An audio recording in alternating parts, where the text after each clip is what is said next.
یہی اسی وجہ سے یہ جذبہ نہیں ہے ان کے اندر، ان حکمرانوں کے اندر جو اقتدار کے ایوانوں میں موجود ہیں کہ یہ غیرت ایمانی کا جذبہ دکھا سکے۔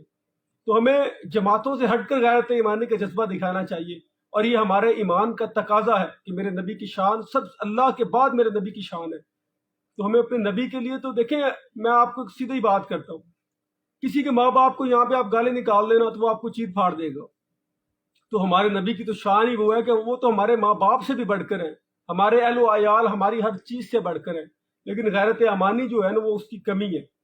جب ہمارے اندر غیرت ایمانی ہوگی ہمارے حکمرانوں کے اندر، تو پھر انشاءاللہ وہ دن دور نہیں۔ اور اس کے لیے کیا ہے؟ اس کے لیے نظام مصطفیٰ کا ہونا بہت ضروری ہے۔ اس ملک کے اندر انگریز کے قانون سے ہم اپنے اندر غیرت ایمانی کا جذبہ نہیں پیدا کر سکتے۔ ہم صلاح الدین ایوبی جیسے جو اپنے اندر وہ بلبلہ وہ نہیں پیدا کر سکتے، ہم محمد بن قاسم جیسا جوش نہیں پیدا کر سکتے۔ تو اس کے لیے کیا ہے؟ اس کے لیے نظام مصطفیٰ کا آنا ضروری ہے۔ تو میں تمام دوستوں کو، جتنے بھی ہمارے سامعین ہیں، میں ان کو کہوں گا کہ آپ تحریک کا ساتھ دیں۔ تحریک کا کوئی ایجنڈا نہیں ہے، ہم آج بھی کہتے ہیں کہ آج بھی ہم پیچھے ہٹ جائیں گے اگر یہ نظام مصطفیٰ لیں، لیکن جتنی بھی جماعتیں ہیں ان کے اپنے ذاتی ایجنڈے ہیں، ان کے اپنے ذاتی کاروبار ہیں، وہ بند ہو جائیں گے۔ یہ اپنے اقتدار کے حرص کے لیے آج کر رہے ہیں۔ کوئی ایون فیلڈ میں بیٹھا ہوا ہے، اسے کیا پرواہ یہاں کیا ہو رہا ہے کیا نہیں ہو رہا۔ کوئی ایک دوسرا جو ہے وہ عمران خان صاحب جیسے میرے قائد کہتے ہیں، بخت کے تخت سے یکلخت اتارا ہوا شخص، کبھی تو نے دیکھا ہے جیت کے ہارا ہوا شخص، اسے اپنے صرف اقتدار کی حرص ہے۔ ایسے لوگ، جن لوگوں انہی لوگوں نے ملک کا بیڑا غرق کر دیا ہے۔ اور غیرت ایمانی جو ہے وہ تب آئے گی جب اس کے اندر ایسے حکمران آئیں گے جو صحیح عکاس کے اندر صلاح الدین ایوبی کی پیروی کریں گے، جو صحیح عکاس کے اندر محمد بن قاسم کا بلبلہ دکھائیں گے، تبھی اس ملک کے اندر آپ دیکھیں پھر گستاخیاں نہیں ہوں گی۔ ابھی آپ دیکھیں ریسنٹلی اس ممالک ہمارے ملک کے اندر آپ دیکھیں جس کا دل کرتا ہے توبہ نعوذ باللہ نبی کی شان میں گستاخی کرتا ہے، لیکن جتنی بھی سیاسی جماعتیں ہیں یہ بولنے کو تیار ہی نہیں ہے، یہ خاموش تماشائی کا کردار ادا کرتی ہیں۔ تو اس لیے میں سمجھتا ہوں میرا بھی تحریک میں آنے کا مقصد ہی یہی تھا۔ ہم اس جماعت کے اندر صرف اس لیے ہیں کہ نظام مصطفیٰ کا قیام ہو سکے، اور اس نظام مصطفیٰ کے لیے آپ کے ساتھ کی ضرورت ہے۔ ہماری جماعت کا کلیئر کٹ موقف ہے کہ آج بھی ہم پیچھے ہٹ جائیں گے اگر یہی لوگ نظام مصطفیٰ کو لیں، لیکن یہ نظام مصطفیٰ کو لوگ لے کے نہیں آئیں گے، کیونکہ ان کی دیاڑیاں لگی ہوئی ہیں، یہ نورہ کشتی بند ہو جائے گی۔ یہ اپنے اقتدار اور اپنے حرص کے لیے کھڑے ہیں۔ ہمارے جو قائد ہیں انہیں اقتدار کی حرص نہیں ہے، ہمارے قائدین کو پیسے کی حرص نہیں ہے، ہمارے قائدین کو لالچ نہیں ہے کہ ہم نے کوٹھیاں بنانی ہیں، بنگلے بنانے ہیں، کاروبار کرنے ہیں۔ وہ تو نظام مصطفیٰ کے لیے کھڑے ہیں۔ وہ تو کہتے ہیں کہ بس انہیں جانا انہیں مانا، نہ رکھا غیر سے کام، للہ الحمد میں دنیا سے مسلمان گیا۔ تو میں تو بس آپ سے یہی کہوں گا کہ میں جتنے بھی ہمارے دوست ہیں، جتنے بھی ہمارے بھائی ہیں، نظام مصطفیٰ کے لیے کھڑے ہوں، کسی ذات کے لیے نہ کھڑے ہوں، صرف نظام مصطفیٰ کے لیے کھڑے ہوں۔ اگر نظام مصطفیٰ آئے گا تو اس ملک کے اندر بہت سارے معاملات ختم ہو جائیں گے جو بد نظمیاں ہو رہی ہیں۔ آپ دیکھیں جب اسلام کا دورہ تھا تو وہاں پہ آپ دیکھیں، جب بھی آپ صحابہ کا دور دیکھ لیں، حضرت ابو بکر صدیق کا دور دیکھ لیں، حضرت عمر پاک کا دور دیکھ لیں کہ کیا وہ شان تھا جب اسلام کا بول بالا تھا۔ آج انگریز کا قانون ہے، انہیں کیا پتا انگریز کے کتے نہلانے والے آج اقتداروں کے اندر ہیں، موجود ہیں، انہوں نے تو انگریزوں کی غلامی کرنی ہے نا جی۔ پراپر وہی لوگ جو صلاح الدین ایوبی کے پیروکار ہیں، جو صلاح الدین ایوبی کے وارث ہیں، جو محمد بن قاسم کے وارث ہیں، انہی لوگوں نے اس ملک میں انقلاب لانا ہے، اور انشاءاللہ وہ تحریک والے ہیں، وہی اس ملک کے اندر انقلاب لائیں گے۔ اور انشاءاللہ وہ دن دور نہیں جب اس ملک کے اندر انقلاب آئے گا اور اس ملک کے اندر نظام مصطفیٰ کا قیام ہوگا۔ اور دوسرا، میں بڑی شارٹ سا آج ہم نے اپنا یہ سیشن کرنا ہے، کیونکہ نیکسٹ ہم انشاءاللہ 1 ماہ بعد پھر لائیو سیشن کریں گے، کیونکہ آپ جیسے میں نے آپ کو پہلے بتایا کہ ہماری آئی ڈیز ریسٹرکٹ ہیں، تو یہ ہم نے ایک نئی آئی ڈی بنائی تھی جس پہ ہم نے لائیو آنے کا پلان کیا، ہماری ٹیم نے پلان کیا، PP 230۔ اس کے مسائل ان گنت ہیں، لیکن یہ ہماری بدقسمتی ہے، یہ ہمارے لوگوں کی بدقسمتی ہے کہ یہاں کے جو نمائندے ہیں وہ غائب ہیں۔ یہاں کے آپ MP صاحب کو دیکھ لیں جو 2013 سے الیکٹڈ ہوتے آ رہے ہیں، غائب ہیں, نہیں نظر آئیں گے آپ کو. جب الیکشن آئے گا 2-4 دن پہلے آئیں گے, آپ لوگوں کو بے وقوف بنائیں گے اور بے وقوف بنانے کے بعد پھر نکل جائیں گے. ہماری عوام ہے وہ ان کے پیچھے لگ جاتی ہے. میں آپ سے یہ کلیئر کٹ کروں گا کہ پلیز جانچیں, آپ مجھے ووٹ نہ دیں, آپ ایسے لوگوں کو ووٹ دیں جو اس علاقے کی بہتری چاہتے ہیں, جو اس علاقے کی ترقی چاہتے ہیں, جو اس علاقے کو خوشحال دیکھنا چاہتے ہیں, جو اس علاقے سے وڈیرا شاہی کا خاتمہ چاہتے ہیں, جو اس علاقے سے جاگیردارانہ سسٹم کا خاتمہ چاہتے ہیں. ابھی آپ دیکھیں کہ اس ملک کے اندر وڈیرا شاہی جس طرح ہے, اور جس طرح میرے حلقہ جو دریائی بیلٹ پہ ہے ساری ہی وڈیرا شاہی ہے, سارا ہی جاگیردارانہ سسٹم ہے, اور میں عرصہ دراز سے اس کے خلاف لڑتا آ رہا ہوں.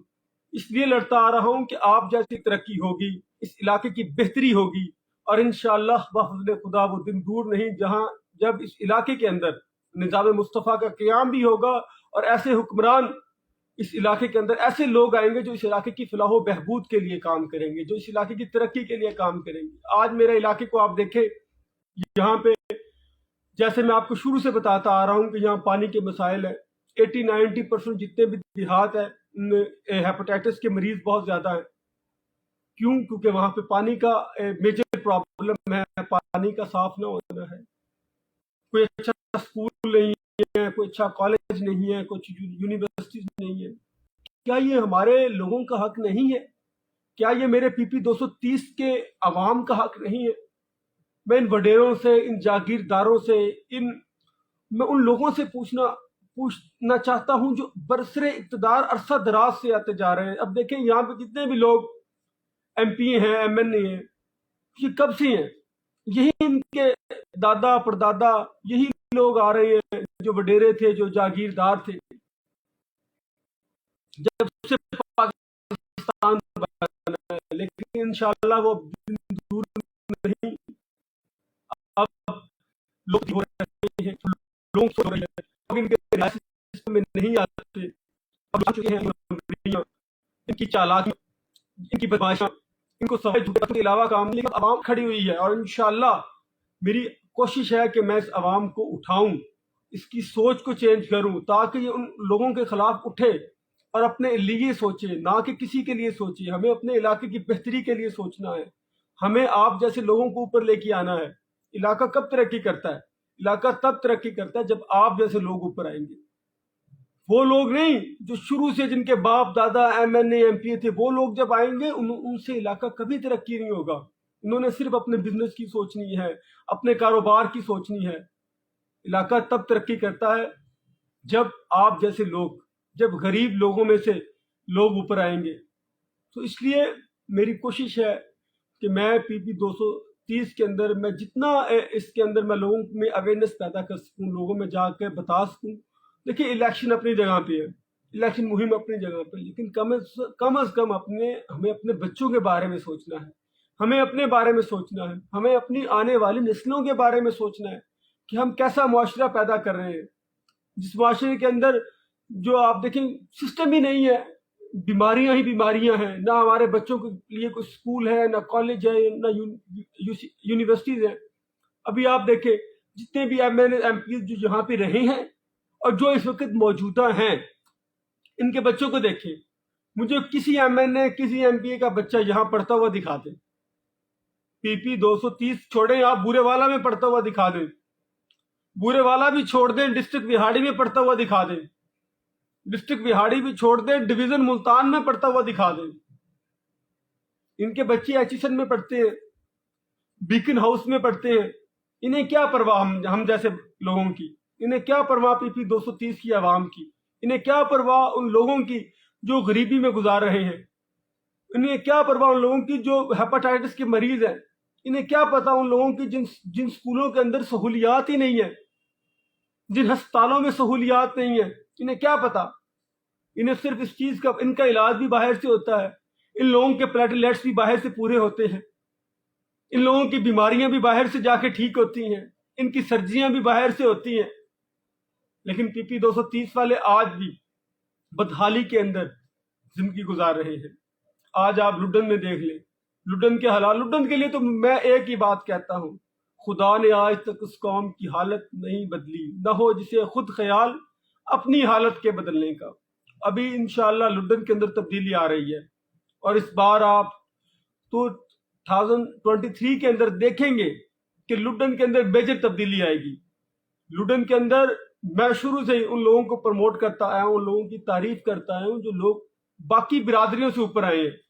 ضروری تو نہیں کہ ایک دو برادریاں ہیں کہ انہوں نے ٹھیکہ لے لیا ہے لڈن کو تبدیل کرنے کا۔ کیا انہوں نے تبدیل کرنا ہے؟ انہوں نے تو بیسکلی اپنے کاروبار کو وسیع کرنا ہے۔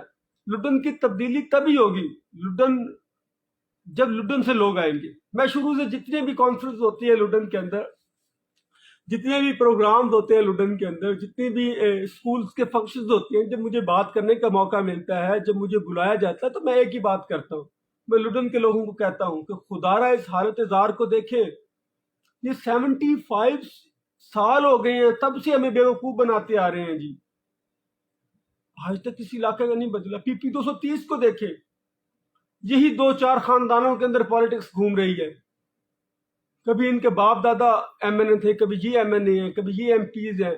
اسی طرح آپ دیکھیں یہ جتنے بھی آپ ایم پیز کو آپ 1947 کے بعد دیکھیں، یہاں پہ یہی 2-4 خاندان ہیں۔ باقی آپ جیسے لوگ، میرے جیسے لوگ کیوں نہیں آ پاتے؟ اس لیے نہیں آ پاتے کہ یہاں وڈیرا شاہی ہے، جاگیردارانہ سسٹم ہے، اور انشاءاللہ وہ جاگیردارانہ سسٹم آہستہ آہستہ ختم ہو رہا ہے۔ اس کی جڑیں ہم نے کاٹ دی ہیں، اور انشاءاللہ بہت جلد انشاءاللہ 2023 کے الیکشن میں ان کی جڑیں کیا، ان کا درخت بھی گر جائے گا انشاءاللہ بفضل خدا، اور وہ گرے گا صرف آپ لوگوں کی وجہ سے، وہ گرے گا صرف ان لوگوں کی وجہ سے جو لوگ چاہتے ہیں کہ اس علاقے کو تبدیل کیا جائے، اس علاقے کے اندر بہتر سکولز بنے، بہتر کالجز بنے، بہتر انسٹیٹیوٹ بنے۔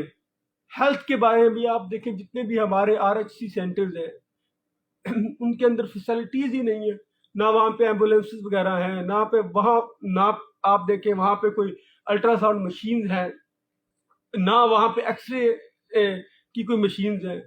کیا وجہ ہے؟ اگر ہیں تو بند پڑی ہیں۔ اگر جن علاقوں کے اندر فلٹریشن جیسے پلانٹ ہیں لیکن وہ بند پڑے ہیں، کیا وجہ ہے؟ اس کی وجہ ہم خود ہیں۔ خود اس لیے ہے کہ جب الیکشن آتا ہے تو یہ لوگ ہمیں بے وقوف بنانے آتے ہیں، یہ لوگ ہمارے باپ دادا کے رعایا بتانے آتے ہیں، جی ہمارے باپ دادا کی، آپ کے باپ دادا سے پگڑی تبدیل تھی، تو اس لیے ہمیں بے وقوف بنا کے ہم سے ووٹ لینے آتے ہیں۔ تو میں آپ سے یہ کہوں گا کہ ان کے چنگل میں نہیں آنا، کیونکہ اگر آپ چاہتے ہیں کہ اس علاقے کی بہتری ہو، آپ چاہتے ہیں اس علاقے کی ترقی ہو، آپ چاہتے ہیں یہ علاقہ خوشحال ہو، آپ چاہتے ہیں کہ آپ کے بچوں کو بھی اچھا سکول میسر ہو، اگر آپ چاہتے ہیں آپ کے بچوں کو اچھا ہسپتال میسر ہو جہاں آپ کے بچوں کا صحیح علاج ہو سکے، تو آپ کو اب اس بار ان کو ووٹ نہیں دینا، آپ کو نظام مصطفیٰ کے لیے ووٹ دینا ہے۔ آپ کو ان لوگوں کو لے کے آنا ہے، ابھی جیسے بلدیاتی الیکشن آئے یا جنرل الیکشن آئے، آپ کو ان لوگوں کو لے کے آنا ہے جو آپ کے اندر سے ہیں، جو گراس روٹ سے اوپر آئے ہیں، جو علاقے کی فلاح و بہبود چاہتے ہیں، جو علاقے کی ترقی چاہتے ہیں۔ میری آپ سے بس اتنی سی التماس ہے، جتنے بھی ہمارے دوست اس وقت مجھے واچ کر رہے ہیں، دیکھ رہے ہیں، ایک تو میں ان سے کہوں گا کہ ہماری اس آئی ڈی کو آپ فالو بھی کریں ہمیں، اور ساتھ اس کو شیئرز بھی کریں تاکہ ہمارا میسج PP 230 کے تمام دوستوں تک پہنچ سکے۔ دوستو، واحد حل اس ملک کے اندر نظام مصطفیٰ کا قیام ہے۔ جب اس ملک کے اندر نظام مصطفیٰ آئے گا تو خدا کی قسم، میں قسم کھا کے کہتا ہوں کہ تمام مسائل حل ہو جائیں گے۔ اور میں اسی لیے بار بار آپ سے کہتا آ رہا ہوں کہ 2023 کے الیکشن کے اندر آپ نے ان لوگوں کو دیکھنا ہے، پرکھنا ہے، آپ نے ایک لسٹ بنانی ہے جتنے بھی کینڈیڈیٹس ہیں۔ پہلے تو آپ نے یہ سرچ کرنی ہے کہ PP 230 کے اندر کتنے کینڈیڈیٹس ہیں، ان کینڈیڈیٹس کے اندر کتنے کینڈیڈیٹس یہاں سے ہیں اور کتنے کینڈیڈیٹس باہر سے ہیں، اور پھر جو لوگ یہاں سے ہیں ان کے اندر آپ نے دیکھنا ہے کہ یہ لوگ آپ کی فلاح و بہبود کے لیے کیا کر رہے ہیں۔ کیا انہوں نے صرف اپنے ڈیروں کو ہی چلایا ہے منتھلیاں لے کر آپ سے، یا جعلی FIRs کرا کر آپ سے ووٹ لیے؟ تو اس بار ان کے چنگل میں نہیں آنا، اس بار آپ نے نظام مصطفیٰ کے لیے کھڑے ہونا ہے، اپنے بچوں کے لیے کھڑے ہونا ہے، علاقے کی بہتری، فلاح و بہبود کے لیے کھڑے ہونا ہے۔ میں آپ سے صرف یہی کہوں گا کہ آپ 75 ایئرس سے، 75 سالوں سے ہم غلامی کی زندگی گزار رہے ہیں، اور یہ اسی وجہ سے ہے کہ اینڈ جو لاسٹ منتھ ہوتا ہے الیکشن کا، یہ اس وقت آتے ہیں، ایسی کہانی کرتے ہیں، عوام کو بے وقوف بناتے ہیں، اور بے وقوف بنانے کے بعد بے وقوف چکر ہو جاتے ہیں۔